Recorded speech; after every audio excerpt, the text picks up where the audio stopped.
Hi there, welcome to the Editorials. We are broadcasting from Canada. I'm always delighted to bring you all the stories you need to hear.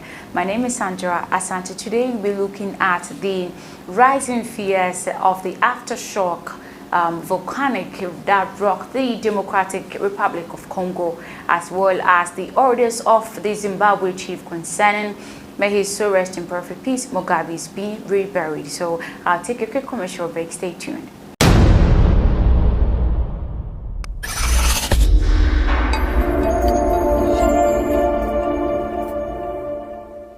Thank you so much for staying with me. You're welcome back from the break. Death toll increases to 32 as lava lake in Mount Eri-Congo's crater appears to have refilled, prompting fears of new fissures or another eruption.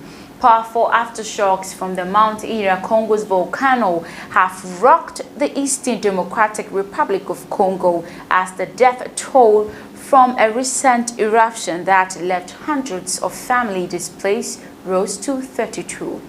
3 days after Africa's most active volcano roared back into life, tremor was shaking the region every 10 to 15 minutes on Tuesday morning.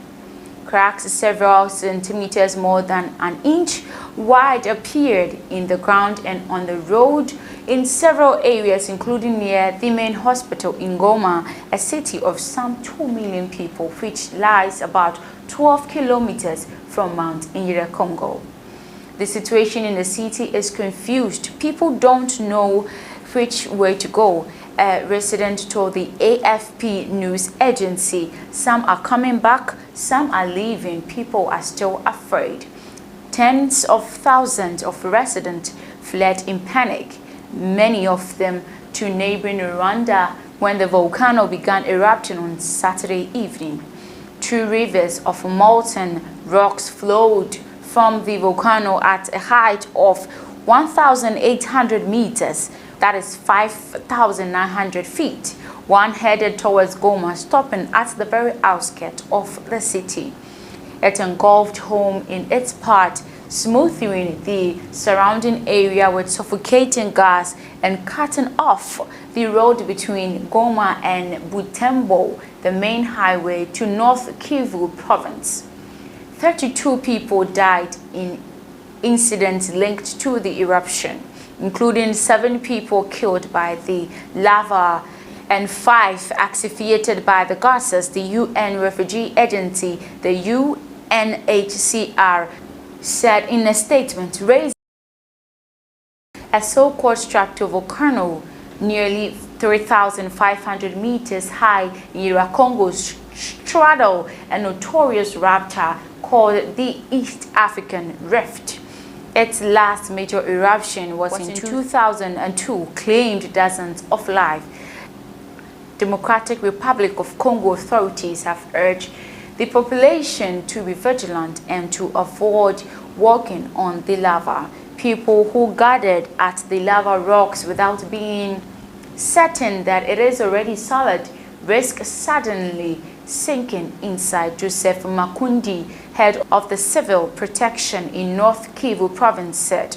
Raphael Tanua, the deputy head of the International Committee of the Red Cross, the ICRC delegation in Goma, said the lava had destroyed 4 large villages and damaged 12 others. Humanitarian groups also estimated that between 900 and 2,500 dwellings were destroyed, he said, adding that this meant at least 5,000 people were without a home. On the evening of the eruption and on Sunday, 25,000 people fled, he added. Many of these displaced people have started to return to Goma. Some have even come back to the site of the disaster near the lava flow, he told the agency, the news agency. Some are still displaced as they are afraid to come back. Others have been able to or are able to go back to their homes. And there are others who no longer have homes. Damage to a reservoir has potentially affected water supplies for around 500,000 people.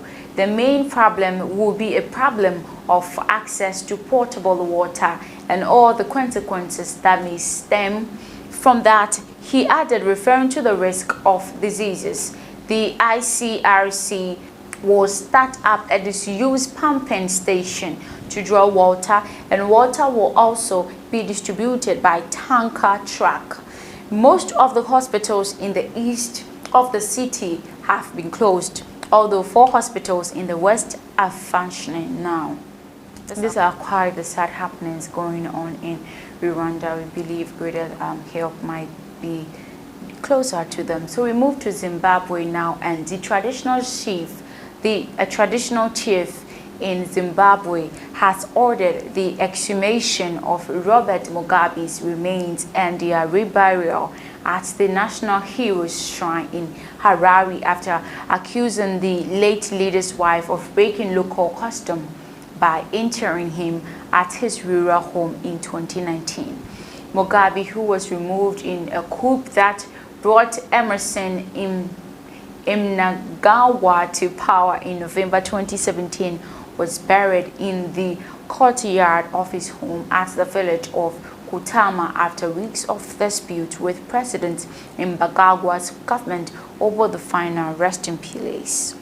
A traditional chief in the Vimba district, which includes Kuntama, said he had received a complaint from Mugabe clan members over the manner of his burial after proceeding over a village court last week.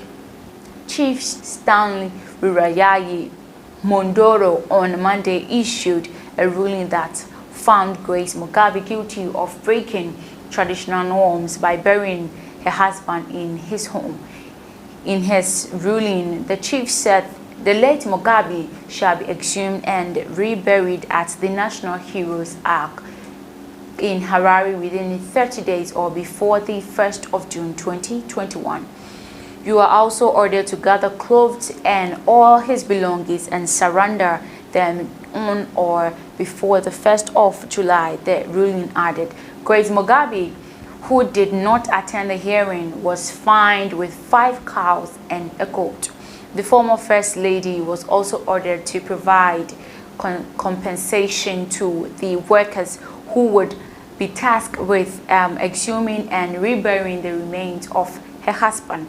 Leo Mugabe, the late president's nephew, as the spokesman for the family, immediately rejected the ruling. The chief, has no jurisdiction over Kuntama. And even if the correct chief had made that ruling, we would have appealed to the court, Leo Mugabe told Reuters news agency. This is where I end the editorials. Thank you so much for watching. I'll see you some other time. Do have an amazing day.